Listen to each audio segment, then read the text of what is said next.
We are hearing that the ICC, the International Criminal Court, is on the verge of issuing arrest warrants to Israeli Prime Minister Netanyahu.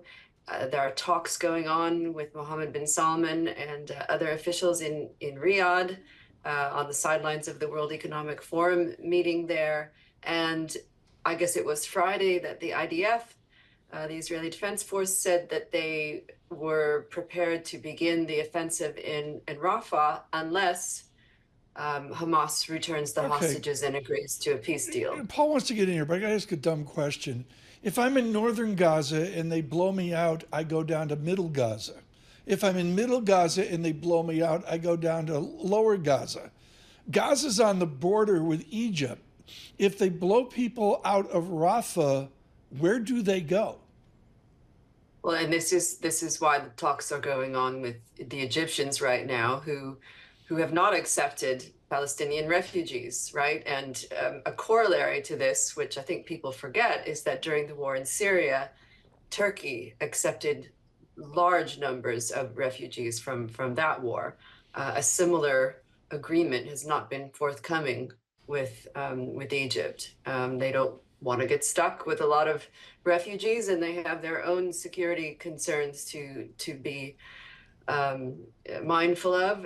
But yes, there's nowhere for the refugees to go. There's nowhere for the people of Gaza to go, and Israelis are ramping up the pressure, and we have to wonder if what's going on the sidelines of these meetings in Riyadh is that the Gulf Arab states are doing exactly the same thing. So, Tina, we're more than 6 months into this operation here by the Israelis, unspeakable levels of destruction of Gaza. In hindsight, is there any indication that Hamas miscalculated here terribly in their October 7th attack?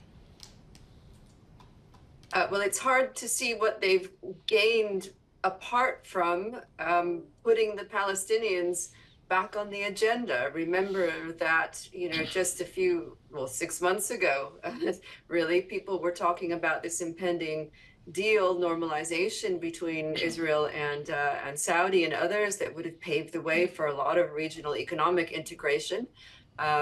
Gulf states still want that to happen, but a Palestinian state was not part of the discussion.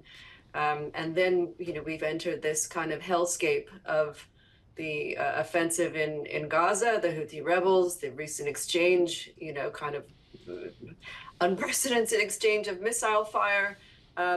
My question, to myself, is this the geopolitical bottom? Like, can it get worse? Or is Hamas decided that it's going to accept Oslo kind of terms? That is kind of mind-blowing, but you really have to get to the bottom before you can consider. Tina, I think you're the most qualified person I know. Maybe Leslie Vinja-Maria Chatham House as well.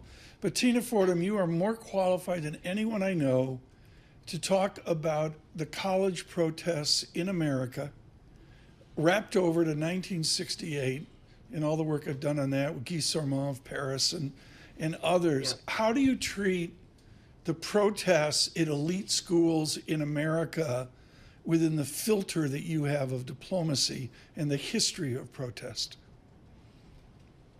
It is quite a spectacle. First of all, I'm a Columbia alum, and I'm on the advisory board for SIPA, the School of International and Public Affairs, which is also caught up in these, although it's mainly the college.